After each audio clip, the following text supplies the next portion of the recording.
Hello दोस्तों, veterans नमस्कार। आज मैं आपको जो एमएसपी है उसका किस प्रकार उद्भव हुआ और किस मेथोडोलॉजी पर इसको लागू किया गया और क्या इन्होंने गाइडलाइंस बनाई उसके लिए, इन सब पर चर्चा करेंगे। और क्या इनके ही बनाए हुए खुद के जो नियम थे क्या उन्होंने उसका पालन किया। लेकिन उससे पहले मैं आपको बताना चाहूंगा कि मेरे चैनल पर कुछ कमेंट्स आए। उन्होंने पूछा कि जो ऑनलाइन न्यायस्थान की लार्जर बेंच की जो सुनवाई हुई थी एएफटी दिल्ली में, उसका जजमेंट आया नहीं आया। अभी तक उसका कोई भी जजमेंट नहीं आया है। सेकेंडली पूछ रहे थे कि एक्ट 65 का केस जो वॉइस ऑफ एक्सल सोसाइटी ने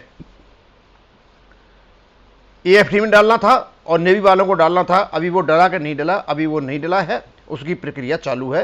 लेकिन उससे पहले माननीय सुप्रीम कोर्ट में जो एयरफोर्स के 43 एयर पर्सनल ने डाल रखा है इंटरवेंशन एप्लीकेशन के रूप में, वो ओआरओपी केस के साथ है। उस पर भी ये सभी एक्सरों से मिल करके लड़ रहे हैं और वो भी वहां जीतते हैं तो वो सब पर ही लागू होगा। अब हम चलते हैं एमएसपी, मिलिट्री सर्विस पे। इसका सबसे पहले जब कॉन्सेप्ट आया मिलिट्री सर्विस पे का कि भाई आर्मी में जो सोल्जर ड्यूटी करते हैं उनको मिलिट्री सर्विस पे दी जाए, तो 6वें वेतन आयोग ने इस पर विचार किया और विचार करने के बाद क्या क्या कंक्लूजन निकाले और उसको भारत सरकार ने भी स्वीकार किया। अब सबसे पहले इन्होंने कहा था कमीशन इज, यानी 6वें वेतन आयोग बोलता है 6 pay commission is of the view that the rate of MSP क्या होना चाहिए, rate of MSP as a percentage of existing pay. मतलब ये जो परसेंटेज ऑफ एग्जिस्टिंग पे होनी चाहिए, यानी 6वें वेतन आयोग में जब हमारे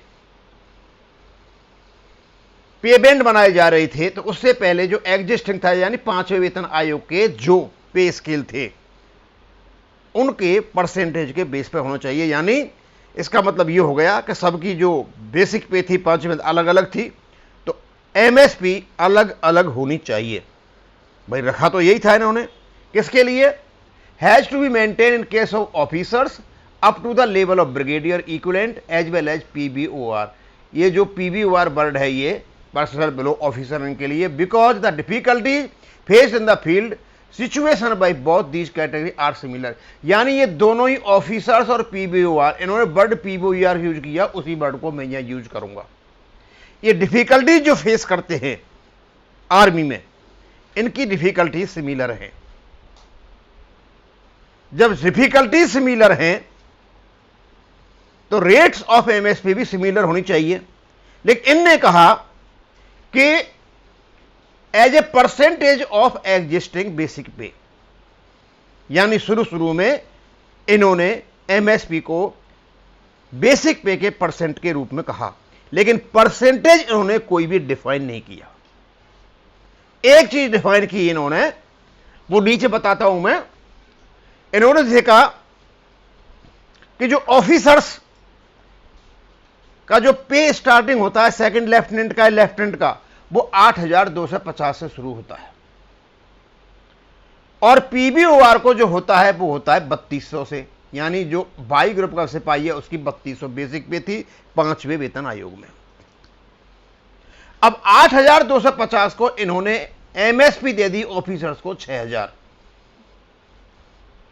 और जो 3200 थी पीबीओआर की उनको थी 2,000। अब 2,000 कैसे थी, अब ऊपर थोड़ा हम कैलकुलेशन में आ जाते हैं। इन्हें क्या कैलकुलेशन किया था, the minimum pre revise basic pay at the entry level for officers is 8,250 है। The minimum pre revise basic pay at the entry level PBOR is 3200 है। Hence the ratio between them are, इनके जो बीच में है revise basic pay officers and PBOR in 5th CPC pay scale 2.6। ये ratio जो 2.6 ये निकाल लिया इन्होंने किससे, 8000 से और 3200 से ये रेशियो निकाल लिया। और इस रेशियो को निकालने के बाद going by this ratio the MSP for PVR should have been 2308, यानी 6000 उनकी थी, बेसिक पे के हिसाब से निकाल दे, परसेंटेज नहीं बताया। ऑफिसर्स की 8250 से 6000 कहां से निकाली, इसका भी कोई मापदंड नहीं है। लेकिन ऑफिसर की जो 6000 थी, 8250 बनती थी, तो 3200 पे कितनी बनती थी, वो बनती थी 2308। अब यहां इन्होंने एक बहुत बड़ा खेल खेला, यानी 2308 जब पीवीआर की बनती थी और 1000 भारत सरकार ने दे दिया था, तो लगभग 3300 एमएसपी होनी चाहिए थी। लेकिन इस 2308 को छठवें वेतन आयोग ने घटा दिया। क्या घटा दिया, यहां कहते हैं वो कि जो ऑफिसर्स को रैंक पे मिल रही थी उसका जो एवरेज आया था वो आया था 1267 रुपए, और इस 1267 को इन्होंने 2308 से घटा दिया। यानी छठवें वेतन आयोग ने पीबीओआर को यानी जेसीओआर को एमएसपी लागू की 1000, और 1000 बाद में भारत सरकार ने बढ़ाई थी। उन्होंने ये कहा छठवें वेतन आयोग ने कि ये 6000 जो हम दे रहे हैं ऑफिसर्स को, इसमें मिलिट्री सर्विस पे भी है और इनकी रैंक पे भी है। अब देखिए आप, जब इनको रैंक पे एमएसपी में दे बता रहा है छठवें वेतन आयोग, तो बाद में ऑफिसर रैंक पे भी ले गए और इस रैंक पे को ये अपने एमएसपी में भी जुड़वा गए, यानी डबल फायदा। और जो स्पेशल डिस्टरबेंस अलाउंस था, ये 1950 या 1900 जब अब देश आजाद हुआ था उस समय, उसको भी अपनी बेसिक पे में तृतीय वेतन आयोग में जुड़वा गए।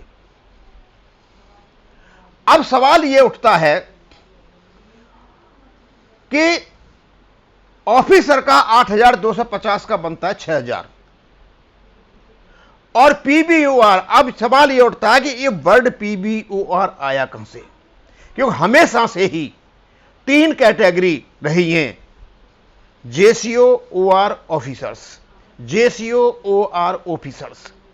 लेकिन पीबीओआर यानी जेसीएच को इन्होंने ओआर में डाल दिया, यानी ओआर की जो कम से कम बेसिक पे थी एक सिपाही की 3200 रुपए, उससे इन्होंने जेसीओज की एमएसपी को निकाला। यदि जेसीओज के हिसाब से निकाला जाता तो जो वाई ग्रुप का जेसीओ है, चलो हम उसका तो नहीं लेते, एक्स ग्रुप का, तो वो है 5640, और हम निकालते हैं कि 6000 को डिवाइड कर लेते हैं हम किससे, 8250 से, इनटू हम कर देते हैं 5620 से, तो ये कम से कम इनका 4087, यानी 4087 इनकी एमएसपी बैठती जेसीओज की इस कैलकुलेशन से।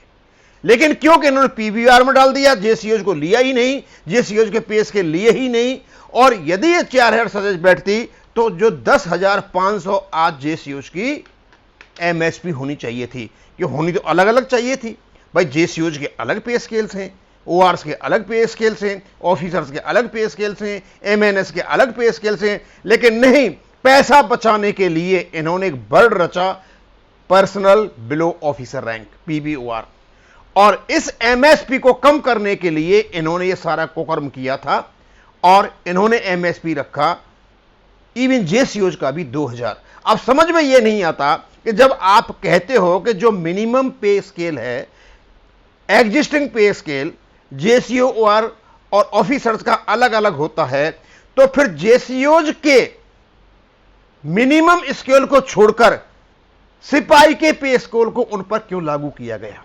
क्योंकि जेसीओज की पेंशन जो मिलिट्री सर्विस पे है, किसी भी हाथ में 10,500 से कम नहीं होनी चाहिए थी। एनीवे, इन्होंने कर दिया। अब कहते हैं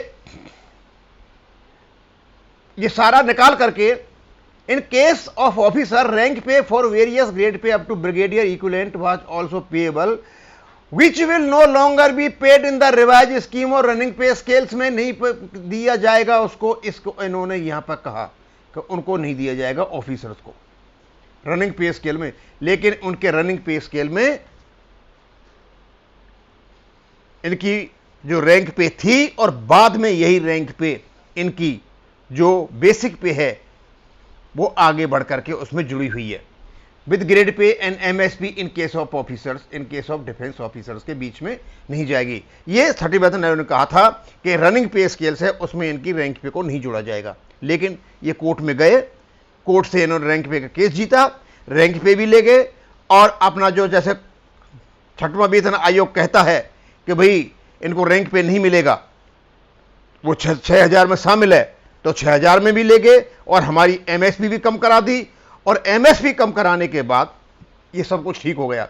और एमएनएस के लिए ये कहते हैं MSP for PVR as they were not paid any rank pay, the MSP for PVR therefore should be in the vicinity of 1000, यानी इतनी मिलनी चाहिए 1000। ये रिकमेंड किया था 6वें वेतन आयोग ने, क्योंकि उनको रैंक पे तो होती नहीं है और 6000 में रैंक पे शामिल है और रैंक पे का जो एवरेज है 1267 है, तो 1267 वहां से निकाल दो, इनको 1000 करती है पीवीआर में भी मिलिट्री सर्विस पे, और सर्विस पे होनी चाहिए 1000 पर मंथ, जो बाद में भारत सरकार ने इसको 2000 कर दिया था। यानी कितना बड़ा खेल इन लोगों ने खेला। मतलब 6वां वेतन आयोग चलता है अपने ही कॉन्सेप्ट को, अपनी ही गाइडलाइंस को, अपने ही नॉर्म्स को नहीं फॉलो करता है और अपने ही फल उसको तोड़ते हुए इस प्रकार रख देता है। अब यहां एक बड़ी चीज निकल करके आती है कि जेसीओज का जो एग्जिस्टिंग पे था उसको एमएसपी के लिए क्यों अलग से नहीं लिया गया, क्यों एक सिपाही का लिया गया? सिर्फ और सिर्फ पैसा बचाने के लिए। इनको पता था कोई कुछ बोलेगा नहीं और इनको जैसे चाहे वैसे दे दो। अब एमएनएस का आता है, the rates of MSP in the line with the other defence personnel military service pay would also need to be extended in their case, the rates of MSP would have need to be kept suitably lower.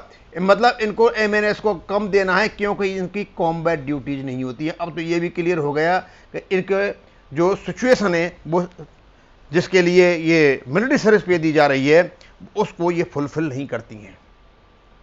ये MNS का case था। अभी आप देखो कि किस प्रकार इन लोगों ने एमएसपी का केस, एमएसपी किस प्रकार डिसाइड की थी। यानी चलते हैं कि परसेंटेज ऑफ बेसिक पे, एग्जिस्टिंग बेसिक पे, लेकिन बताते नहीं है क्या परसेंटेज होगी। उसके बाद ऑफिसर्स का जो मिनिमम पे स्केल था उसका 8250 का 6000 बना देते हैं और जो 32 था सिपाही का उसका ये 2.6 रेशियो उससे बना देते हैं, लेकिन जेसीओज को छोड़ दिया जाता है। हमेशा से ही जेसीओज ओआर ऑफिसर, जेसीओज ओआर ऑफिसर। लेकिन 6वें वेतन आयोग में जानबूझकर आर्मी हेडक्वार्टर कहो या एयरफोर्स हेडक्वार्टर कहो या नेवी हेडक्वार्टर कहो, इन्होंने एक वर्ड कॉइन किया पीवीओआर, और पीवीओआर वर्ड डाल करके जो मिनिमम पे ली गई बोली गई एक सिपाही की, आखिरकार क्यों जेसीओज की क्यों नहीं ली गई? यदि वो ली गई होती तो आज जेसीओज की जो मिलिट्री सर्विस पे होती वो होती 10,500 इसी कैलकुलेशन से, लेकिन ऐसा नहीं हुआ। ये सारी चीजें मैं आपको इसलिए बता रहा हूं कि आप इस सब चीजों को जानो, क्योंकि मेरे पास काफी लोगों के फोन आते हैं, उनको जानकारी मिलती है। हम यहाँ रीति थोती खोखी बातें नहीं करते, झूठ नहीं बोलते, फैक्ट्स एंड फिगर्स के साथ उन चीज़ों को आपको बताएंगे जिन चीज़ों की आपको जरूरत है। आप जानें इन चीज़ों को, और जानेंगे तो स्वाभाविक सी बात है कि आप अपनी जो विसंगतियां हैं उनके बारे में भी जानोगे। अब मैं इसको यहीं ख़त्म करूँगा। थैंक यू, धन्यवाद।